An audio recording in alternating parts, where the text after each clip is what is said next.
ಎಲ್ಲರಿಗೂ ನಮಸ್ಕಾರ. ಜನಕಲ್ಯಾಣದ ಸ್ವಾಭಿಮಾನಿಗಳ ಸಮಾವೇಶಕ್ಕೆ ಆಗಮಿಸಿದಂತ ಕರ್ನಾಟಕ ಸರ್ಕಾರದ ಎಲ್ಲ ಮಾನ್ಯ ಸಚಿವರೇ, ವೇದಿಕೆ ಮೇಲೆ ಆಸೀನರಾದಂತ ಶಾಸಕ ಮಿತ್ರರೇ, ನಾಯಕರೇ ಹಾಗೂ ಮುಂಭಾಗದಲ್ಲಿ ಕುಳಿತಂತ ಎಲ್ಲ ನಮ್ಮ ಸ್ವಾಭಿಮಾನಿ ಬಂಧುಗಳೇ, ವೇದಿಕೆ ಮೇಲೆ ಬಹಳಷ್ಟು ಜನ ಇದ್ದಾರೆ. ಸೊ ಅದಕ್ಕೆ ಹೆಸರು ತಗೊಳ್ಳಕ್ಕೆ ಆಗ್ತಾ ಇಲ್ಲ. ದಯವಿಟ್ಟು ಯಾರು ಅನ್ಯತಾ ಭಾವಿಸಬಾರ್ದು ಅಂದ್ಬಿಟ್ಟು ತಮ್ಮಲ್ಲಿ ಕ್ಷಮೆ ಕೇಳ್ತಾ ಇದ್ದೀನಿ. ಮೊದಲನೇದಾಗಿ ನಮ್ಮ ಇಡೀ ಕರ್ನಾಟಕದ ಜನರಿಗೆ ವೈಯಕ್ತಿಕವಾಗಿ ಹಾಗೂ ಕಾಂಗ್ರೆಸ್ ಪಕ್ಷದ ಪರವಾಗಿ ಅವರಿಗೆ ಕೋಟಿ ಕೋಟಿ ಅಭಿನಂದನೆಯನ್ನ ನಾನು ಸಲ್ಲಿಸ್ತಾ ಇದ್ದೀನಿ. ಮೊನ್ನೆ ನಡೆದಂತ ಉಪಚುನಾವಣೆಯಲ್ಲಿ ತಾವು ಕೊಟ್ಟಂತ ಅಭೂತಪೂರ್ವ ಬೆಂಬಲದಿಂದ ಇವತ್ತು ನಮ್ಮ ಸರ್ಕಾರಕ್ಕೆ, ನಮ್ಮ ಸ್ವಾಭಿಮಾನದ ಪಯಣಕ್ಕೆ ಇನ್ನ ಹೆಚ್ಚು ಶಕ್ತಿ ಕೊಟ್ಟಂಗಾಗಿದೆ. ಮತ್ತು ವಿಶೇಷವಾಗಿ ನನ್ನ ವೈಯಕ್ತಿಕ ಅಭಿನಂದನೆ ಹಾಸನ ಜಿಲ್ಲೆಯ ಜನತೆಗೆ ಅಂತ ಹೇಳಲಿಕ್ಕೆ ನಾನು ಬಯಸ್ತಾ ಇದ್ದೀನಿ.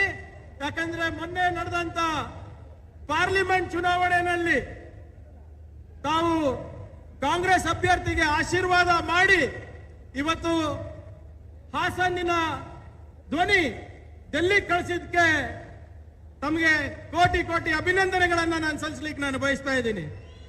ವಿಶೇಷವಾಗಿ ಹಾಸನ ಜಿಲ್ಲೆಗೆ ಯಾಕೆ ನಾನು ಅಭಿನಂದನೆ ಸಲ್ಲಿಸ್ತಾ ಇದ್ದೀನಿ ಅಂದ್ರೆ, ಇಡೀ ದೇಶ ಹಾಗೂ ರಾಜ್ಯದ ಜನರು ಬಹಳ ಕುತೂಹಲದಿಂದ ಈ ಚುನಾವಣೆಯನ್ನ ನೋಡ್ತಾ ಇದ್ರು. ನಮ್ಮ ಹಾಸನ ಜನರು ಯಾವ ದಿಕ್ಕಿನಲ್ಲಿ ಸಾಕ್ತಾರೆ, ಯಾವ ನಿಟ್ಟಿನಲ್ಲಿ ಮತ ಚಲಾಯಿಸ್ತಾರೆ ಅಂದ್ಬಿಟ್ಟು ಒಂದು ಮಾತ್ರ ತೋರಿಸ್ಕೊಟ್ಟಿದ್ದೀರಾ ನಮ್ಮ ಜನರು. ಇವತ್ತು ಕರ್ನಾಟಕದಲ್ಲಿ ಮತ್ತೆ ಹಾಸನದಲ್ಲಿ ಸ್ವಾಭಿಮಾನಿಗಳಿಗೆ ಮತ್ತೆ ಸಂವಿಧಾನಕ್ಕೆ ಮೇಲ್ಗೈ ಇದೆ ಅಂತ ತಾವು ತೋರಿಸ್ಕೊಟ್ಟಿದ್ದೀರಾ. ಮೊನ್ನೆ ನಾನು ಡೆಲ್ಲಿಗೆ ಹೋಗಿದ್ದೆ, ಹರಿಯಾಣ ಚುನಾವಣೆಗೆ ಹೋಗಿದ್ದೆ, ಮಹಾರಾಷ್ಟ್ರ ಚುನಾವಣೆ ಕೂಡ ಅಲ್ಲಿ ಹೋಗಿದ್ದೆ. ಅಲ್ಲೆಲ್ಲಾನು ಕೂಡ ನಮ್ಮ ಕಾರ್ಯಕರ್ತರು ಇರ್ಬೋದು, ಸಾರ್ವಜನಿಕರು ಇರ್ಬೋದು, ಎಲ್ಲರೂ ಕೂಡ ಒಂದೇ ಮಾತು ಕೇಳಿದ್ರು ನನಗೆ, ಕರ್ನಾಟಕದಲ್ಲಿ ನಿಮ್ಮ ಗ್ಯಾರಂಟಿ ಸರ್ಕಾರ ಹೇಗೆ ನಡೀತಾ ಇದೆ ಅಂತ. ನನಗೆ ಆಶ್ಚರ್ಯ ಏನಾಯ್ತು ಅಂದ್ರೆ, ಉತ್ತರ ಭಾರತದಲ್ಲೂ ಕೂಡ ಇಲ್ಲಿ ಕಾಂಗ್ರೆಸ್ ಸರ್ಕಾರಕ್ಕೆ ಗ್ಯಾರಂಟಿ ಸರ್ಕಾರ ಅಂತ ಇದ್ದಾರೆ. ಇದು ಯಾಕೆ ಹೆಮ್ಮೆಯ ವಿಷಯ ಅಂದ್ರೆ, ಬರೇ ಕಾಂಗ್ರೆಸ್ ಸರ್ಕಾರದಿಂದ ಅಭಿವೃದ್ಧಿಯ ಗ್ಯಾರಂಟಿ ಸಾಧ್ಯ, ಸಮೃದ್ಧಿಯ ಗ್ಯಾರಂಟಿ ಸಾಧ್ಯ, ಸಾಮಾಜಿಕ ಸಮಾನತೆಯ ಗ್ಯಾರಂಟಿ ಸಾಧ್ಯ, ಆರ್ಥಿಕ ಸಮಾನತೆ ಸಾಧ್ಯ, ಮತ್ತೆ ಸಂವಿಧಾನದ ಅನುಷ್ಠಾನ ಆಶಯಗಳು ಏನಿದೆ, ಸಂವಿಧಾನದ ಆಶಯಗಳ ಅನುಷ್ಠಾನ ಏನಿದೆ ಅದು ಅನುಷ್ಠಾನ ಆಗುವ ಗ್ಯಾರಂಟಿ ಬರೇ ಕಾಂಗ್ರೆಸ್ ಪಕ್ಷದಿಂದ ಆಗುತ್ತೆ, ಬರೇ ಕಾಂಗ್ರೆಸ್ ಸರ್ಕಾರದಿಂದ ಆಗುತ್ತೆ ಅಂತ ಇವತ್ತು ಉತ್ತರ ಭಾರತದಲ್ಲೂ ಕೂಡ ಇವತ್ತು ಪ್ರಶ್ನೆ ಮಾಡ್ತಾ ಇದ್ದಾರೆ. ನಮ್ಮ ಸರ್ಕಾರ ಅಭಿವೃದ್ಧಿಯ ಮುಖಾಂತರ ಒಂದು ನವ ಕರ್ನಾಟಕದ ನಿರ್ಮಾಣ ಮಾಡ್ತಾ ಇದೆ. ನವ ಕರ್ನಾಟಕ ನಿರ್ಮಾಣ ಅಂದ್ರೆ ಏನು? ಸಮಾಜದ ಪ್ರತಿಯೊಬ್ಬ ವ್ಯಕ್ತಿಗೂ ಕೂಡ ನಾವು ಸಮಾಜದ ಮುಖ್ಯವಾಹಿನಿಗೆ ತರಬೇಕು, ಅವರಿಗೆ ಆರ್ಥಿಕ ಸಮಾನತೆ ಕೊಡಬೇಕು, ಸಾಮಾಜಿಕ ಸಮಾನತೆ ಕೊಡಬೇಕು, ರಾಜಕೀಯ ಸಮಾನತೆ ಕೊಡಬೇಕು, ಅವರಿಗೂ ಕೂಡ ನಾವು ಸಮಾನವಾದಂತಹ ಅವಕಾಶ ಕೊಟ್ಟು ಒಂದು ಸ್ವಾಭಿಮಾನದ ಬದುಕು ಕೊಡಬೇಕು ಅಂದ್ಬಿಟ್ಟು ಇವತ್ತು ನಾವು ಸರ್ಕಾರವನ್ನ ನಾವು ನಡೆಸ್ತಾ ಇದ್ದೀವಿ. ಶ್ರಮಿಕರಿಗಿರ್ಬೋದು, ಕಾರ್ಮಿಕರಿಗಿರ್ಬೋದು, ಯುವಕರಿಗಿರ್ಬೋದು, ರೈತರಿಗಿರ್ಬೋದು, ಮಹಿಳೆಯರಿಗಿರ್ಬೋದು, ವಿದ್ಯಾರ್ಥಿಗಿರ್ಬೋದು, ಇವರೆಲ್ಲರಿಗೂ ಕೂಡ ಆರ್ಥಿಕ ಹಾಗೂ ಸಾಮಾಜಿಕ ಸಮಾನತೆ ಕೊಡುವ ಮುಖಾಂತರ ನಾವು ಒಂದು ನವ ಕರ್ನಾಟಕದ ನಿರ್ಮಾಣ ಮಾಡ್ತಾ ಇದ್ದೀವಿ ಅಂತ ನಾನು ಹೇಳಿಕ್ ನಾನು ಬಯಸ್ತಾ ಇದ್ದೀನಿ. ನಮ್ಮ ಈ ಸರ್ಕಾರದಲ್ಲಿ ಯಾವಾಗಲೂ ಕೂಡ ಪ್ರಗತಿಪರವಾದಂತಹ ಆಲೋಚನೆ ಇರ್ತದೆ. ನೀವು ನಮ್ಮ ಹಿಂದಿನ ಸರ್ಕಾರದ ಬೇಕಾದ್ರೆ ಯೋಜನೆಗಳು ತಗೊಳ್ಳಿ. ಹಿಂದಿನ ಸರ್ಕಾರದಲ್ಲಿ ಯಾವಾಗ ನಮ್ಮ ಸಿದ್ದರಾಮಯ್ಯನವರು ಮುಖ್ಯಮಂತ್ರಿ ಆಗಿದ್ರು, ನಮ್ಮ ಯೋಜನೆಗಳು ಯಾವ್ದಿತ್ತು? ವಿದ್ಯಾಸಿರಿ ಇತ್ತು, ಪಶು ಭಾಗ್ಯ ಇತ್ತು, ಮಾತೃಬೋರ್ಡ ಯೋಜನೆ ಇತ್ತು, ಅನ್ನ ಭಾಗ್ಯ ಇತ್ತು, ಕ್ಷೀರ ಭಾಗ್ಯ ಇತ್ತು, ಕ್ಷೀರಧಾರೆ ಯೋಜನೆ ಇತ್ತು, HCPTST ಫಂಡ್ ಅಲೋಕೇಶನ್ ಆಗಿತ್ತು. ಇವೆಲ್ಲಾನು ಕೂಡ ಬದುಕು ಕಟ್ಟುವಂತ ವಿಚಾರಗಳು, ಬದುಕು ಕಟ್ಟುವಂತ ಯೋಜನೆಗಳು. ಅದೇ ನಿಟ್ಟಿನಲ್ಲಿ ಈ ಸಂದರ್ಭದಲ್ಲಿ ನಾವು 5 ಪ್ರಮುಖವಾದಂತ ಗ್ಯಾರಂಟಿಗಳನ್ನ ನೀಡಿದ್ವಿ. ನಾವು ಚುನಾವಣೆ ಸಂದರ್ಭದಲ್ಲಿ ನಾವು ಬಂದು ನಮ್ಗೆ 5 ಗ್ಯಾರಂಟಿಗಳನ್ನ ನಾವು ಕೊಡ್ತೀವಿ ಅಂದ್ರೆ ಬಹಳಷ್ಟು ಜನ ನಂಬಿಲ್ಲ. ಆದ್ರೆ ಇವತ್ತು ಗೃಹ ಜ್ಯೋತಿ ಯೋಜನೆಯಲ್ಲಿ 1,64,00,000 ಜನ ಇವತ್ತು ಅದರ ಲಾಭ ಪಡಿತಾ ಇದ್ದಾರೆ. ಗೃಹಲಕ್ಷ್ಮಿ ಯೋಜನೆಯಲ್ಲಿ 1,30,00,000 ಮಹಿಳೆಯರ ಯೋಜನೆ ಪಡಿತಾ ಇದೆ, ಫಲಾನುಭವಿಗಳಿದ್ದಾರೆ. ನಮ್ಮ ಅನ್ನ ಭಾಗ್ಯ ಯೋಜನೆಯಲ್ಲಿ 4,30,00,000 ಜನ ಅದರ ಫಲಾನುಭವಿಗಳಾಗಿದ್ದಾರೆ. ಇವತ್ತು ಶಕ್ತಿ ಯೋಜನೆಯಲ್ಲಿ ಪ್ರತಿದಿನ 40 ಲಕ್ಷ ಮಹಿಳೆಯರು ಉಚಿತವಾಗಿ ಪ್ರಯಾಣ ಮಾಡ್ತಾ ಇದ್ದಾರೆ. ಯುವ ನಿಧಿ ಯೋಜನೆಯಲ್ಲಿ ಏನಿಲ್ಲ ಅಂದ್ರೂ 1,30,00,000 ಯುವಕರಿಗೆ ಇವತ್ತು ಭತ್ಯೆ ಸಿಗ್ತಾ ಇದ್ದಾರೆ. ನಾವು ಯಾವ ಜಾತಿ ನೋಡಿಲ್ಲ, ಯಾವ ಧರ್ಮ ನೋಡಿಲ್ಲ, ನೀವು ಯಾರಿಗೆ ವೋಟ್ ಹಾಕಿದಿರ ಅಂತಾನು ಕೇಳಿಲ್ಲ. 52,000 ಕೋಟಿ ರೂಪಾಯಿಯನ್ನ ಖರ್ಚು ಮಾಡಿ ಇವತ್ತು ಒಂದು ಸ್ವಾಭಿಮಾನದ ಬದುಕು ನಾವು ನಿಮ್ಗೆ ಕೊಡ್ತಾ ಇದೀವಿ ಇವತ್ತು.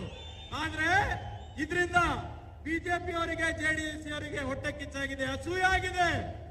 ಈ ನಮ್ಮ ಗ್ಯಾರಂಟಿಯಿಂದ ಪ್ರತಿ ತಿಂಗಳು ಒಂದು ಕುಟುಂಬ 8,000ದಿಂದ 10,000 ವರೆಗೂ ಅವರು ಏನು ಸೇವಿಂಗ್ಸ್ ಮಾಡ್ತಾ ಇದ್ದಾರೆ, ಅವ್ರೇನು ಉಳಿತಾಯ ಮಾಡ್ತಾ ಇದ್ದಾರೆ.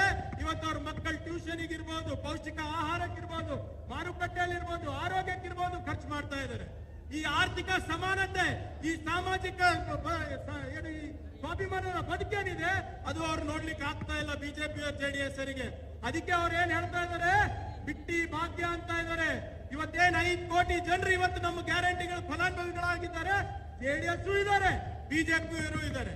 ನಮ್ಮ ಹತ್ರ ಆಚಾರ ಇದೆ, ವಿಚಾರ ಇದೆ, ಪ್ರಚಾರ ಆಗ್ತಾ ಇಲ್ಲ. ನೀವು ಹೋಗಿ ನಿಮ್ಮ ಓಣಿನಲ್ಲಿ ನೋಡಿ, ನಿಮ್ಮ ಕಾಲೋನಿಗಳಲ್ಲಿ ನೋಡಿ, ಯಾರು ಬಿಜೆಪಿ ಜೆಡಿಎಸ್ ನಿಮ್ಗೆಲ್ಲರಿಗೂ ಗೊತ್ತಿದೆ. ಅವ್ರ ಮನೆಗೆ ಗೃಹಲಕ್ಷ್ಮಿ ಬರ್ತಾ ಇಲ್ವಾ? ಅವ್ರು ಇವತ್ತು ಬಸ್ ನಲ್ಲಿ ಉಚಿತವಾಗಿ ಓಡಾಡ್ತಾ ಇಲ್ವಾ? ಅವ್ರ ಅನ್ನ ಭಾಗ್ಯ ತಗೋತಾ ಇಲ್ವಾ? ನಾವೇನಾದ್ರೂ ಕೇಳಿದ್ರೆ ಏನ್ ನಮ್ಮ ಮೇಲೆ ದೊಡ್ಡ ಉಪಕಾರ ಮಾಡ್ತಾ ಇದೀರಾ ಅಂತ ಹೇಳ್ತಾರೆ. ಉಪಕಾರ ನಾವು ಮಾಡ್ತಾ ಇಲ್ಲ. ಬಿಜೆಪಿಗೆ ಮತ್ತೆ ನಮಗೆ ವ್ಯತ್ಯಾಸ ಏನು ಅಂದ್ರೆ, ಕಾಂಗ್ರೆಸ್ನವ್ರು ಏನ್ ಹೇಳ್ತೀವಿ, ನಿಮ್ ದುಡ್ಡು ನಿಮ್ ಜೇಬ್ನಲ್ಲಿ ಇರ್ಬೇಕು. ಆದ್ರೆ ಬಿಜೆಪಿ ಜೆಡಿಎಸ್ ಅವ್ರೇನ್ ಹೇಳ್ತಾರೆ, ನಿಮ್ ದುಡ್ಡು ಅವ್ರ ಜೇಬ್ನಲ್ಲಿ ಇರ್ಬೇಕು ಅಂದ್ಬಿಟ್ಟು. ಇಷ್ಟೇ ವ್ಯತ್ಯಾಸ ನಮ್ಗೆ ಅವರಿಗೆ. ನಾವು ಸಮಾಜ್ಕೋ ಜೋಡೋ ಜೋಡೋ ಅಂತೀವಿ, ಅವರು ಸಮಾಜ್ಕೋ ತೋಡೋ ತೋಡೋ ಅಂತಾರೆ. ಆದ್ರಿಂದ ಬಂಧುಗಳೇ, ನಾವು ಅರ್ಥ ಮಾಡ್ಕೋಬೇಕಾಗಿದೆ. ಇವತ್ತು ಏನ್ ನಮ್ ಸರ್ಕಾರ ನಡೀತಾ ಇದೆ, ಇದು ನಿಮ್ಮ ಪರವಾಗಿ ನಡೀತಾ ಇದೆ. ಇದು ಆಳುವ ಸರ್ಕಾರ ಅಲ್ಲ, ಇದು ಆಲಿಸುವ ಸರ್ಕಾರ, ಬಡವರ ಪರವಾಗಿರುವಂತ ಸರ್ಕಾರ, ಸಂವಿಧಾನದ ಪರವಾಗಿರುವಂತ ಸರ್ಕಾರ. ಇವತ್ತು ನಮ್ಮ ಮೇಲೆ ಯಾವುದೇ ಆರೋಪ ಇರಲಾರ ಕಾರಣ ಇವತ್ತು ಬಿಜೆಪಿ ಅವರು ಮತ್ತೆ ಜೆಡಿಎಸ್ ಅವರು ಹೋಗಿ ಮೋದಿ ಅವರಿಗೆ ಮತ್ತೆ ಅಮಿತ್ ಶಾ ಅವರಿಗೆ ಕೈಕಾಲು ಬಿದ್ದುಬಿಟ್ಟು ಸಿಬಿಐ, ಐಟಿ, ಇಡಿ, ಗವರ್ನರ್ ಕಚೇರಿಗಳು ಕೂಡ ಇವತ್ತು ಬಿಜೆಪಿ ಕಚೇರಿಯಾಗಿ ಉಪಯೋಗ ಮಾಡ್ಕೋತಾ ಇದ್ದಾರೆ. ಅವರು ಹತಾಶರಾಗ್ಬಿಟ್ಟಿದ್ದಾರೆ. ಆದ್ರಿಂದ ನಾವು ಎಚ್ಚೆತ್ಕೋಬೇಕಾಗಿದೆ. ಸುಮ್ಮನೆ ನಾವು ಮರೆಯಕ್ಕಾಗೋದಿಲ್ಲ. ಇಂಥ ಸಂವಿಧಾನದ ಆಶಯಗಳನ್ನು ನಾವು ಅನುಷ್ಠಾನಕ್ಕೆ ತರಬೇಕಾಗಿದೆ. ದಯವಿಟ್ಟು ನಾವು ತಿಳ್ಕೋಬೇಕು. ಮುಂಬರುವ ದಿನಗಳಲ್ಲಿ ಇವ್ರು ಇನ್ನ ಜಾಸ್ತಿ ಮಾಡ್ತಾರೆ. ಸಿಬಿಐ, ಐಟಿ, ಇಡಿ. ಮೊನ್ನೆ ಚನ್ನಪಟ್ಟಣ ಚುನಾವಣೆಯಲ್ಲಿ ಇಲ್ಲೇ ಇದೇ ನಿಮ್ಮ ಹಾಸನ್ನಿನ ಸರ್ವಾಧಿಕಾರಿಗಳು, ನಿಮ್ಮ ಹಾಸನ್ನಲ್ಲಿರುವಂತ ಮಾಜಿ MLAಗಳು, ಮಾಜಿ ಸಂಸದರು ಬಂದು ಏನಂದ್ರು, ಕಾಂಗ್ರೆಸ್ ಪಕ್ಷವನ್ನ, ಕಾಂಗ್ರೆಸ್ ಸರ್ಕಾರವನ್ನ ಕರ್ನಾಟಕದಿಂದ ಕಿತ್ತು ಬಿಸಾಕ್ತೀನಿ ಅಂದವರು. ನನ್ನ ಸಲಹೆ ಏನೇ ನಿಮ್ಗೆ, ದಯವಿಟ್ಟು ಕರ್ನಾಟಕದ ಬಗ್ಗೆ ಚಿಂತೆ ಮಾಡಬೇಡಿ, ಕನ್ನಡಿಗರ ಬಗ್ಗೆ ಚಿಂತೆ ಮಾಡಬೇಡಿ. ಕನ್ನಡಿಗರು ನಮ್ಗೆ ಆಶೀರ್ವಾದ ಮಾಡಿದ್ದಾರೆ, ಗ್ಯಾರಂಟಿ ಪರವಾಗಿ ಆಶೀರ್ವಾದ ಮಾಡಿದ್ದಾರೆ, ನಾವು ನೋಡ್ಕೊತೀವಿ.